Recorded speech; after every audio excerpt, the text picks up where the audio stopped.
আসসালামু আলাইকুম, কেমন আছেন সবাই? আজকে অন্যরকম একটা ভিডিও নিয়ে হাজির হলাম।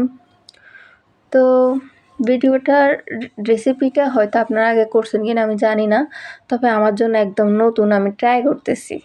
তো আমি ১ম এটার জন্য নিয়ে নিতেছি তেলাপিয়া মাছ। তেলাপিয়া মাছ হলুদের গুঁড়া আর লবণ দিয়ে আমি মাইখা এখন ভাজার জন্য বসাই দিচ্ছি।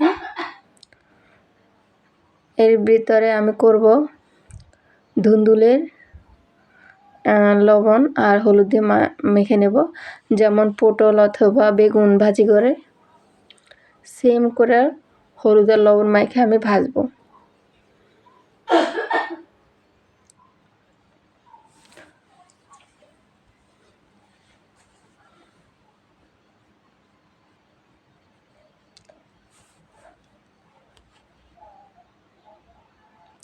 তবে এই রেসিপিটা আমি প্রথমবার করছি, একদম নতুনভাবে। আমার আম্মু কেমন লাগবে, আমাকে দেখা যাক কেমন লাগে। আমার মাছ ভাজা শেষ, এখন ধুন্দুল ভাজির জন্য বসে দিয়েছি। তবে হ্যাঁ, বেশি ভাজবো না, নাহলে আবার ধুন্দুল থেকে পানি বেরিয়ে যাবে।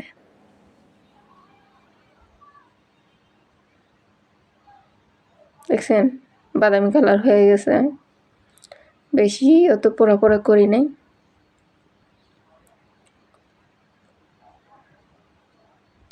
আসলে ধুন্দুল ভাজি খাইছি, ঝোল খাইছি, তারপরে ভুনা খাইছি মাছ দিয়ে। আমার কাছে কেন জানি এরকম খাইতে ইচ্ছে হয়েছে। আমাকে রেসিপিটা কেমন হয় দেখা যাক, ট্রাই করি।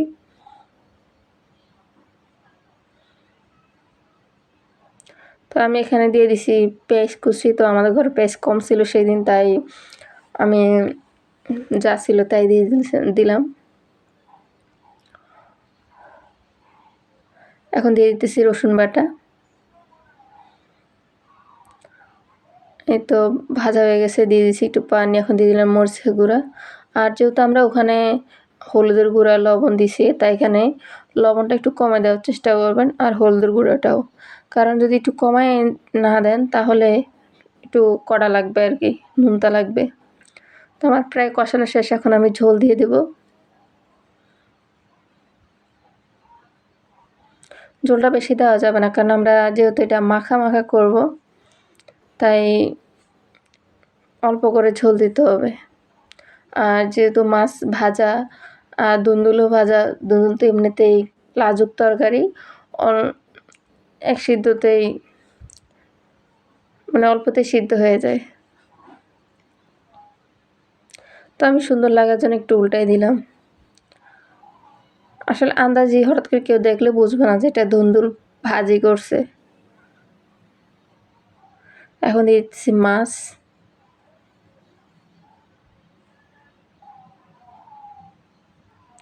এই তো আমার রান্না শেষ। দেখছেন কালারটা জাস্ট ওয়াও আসছে।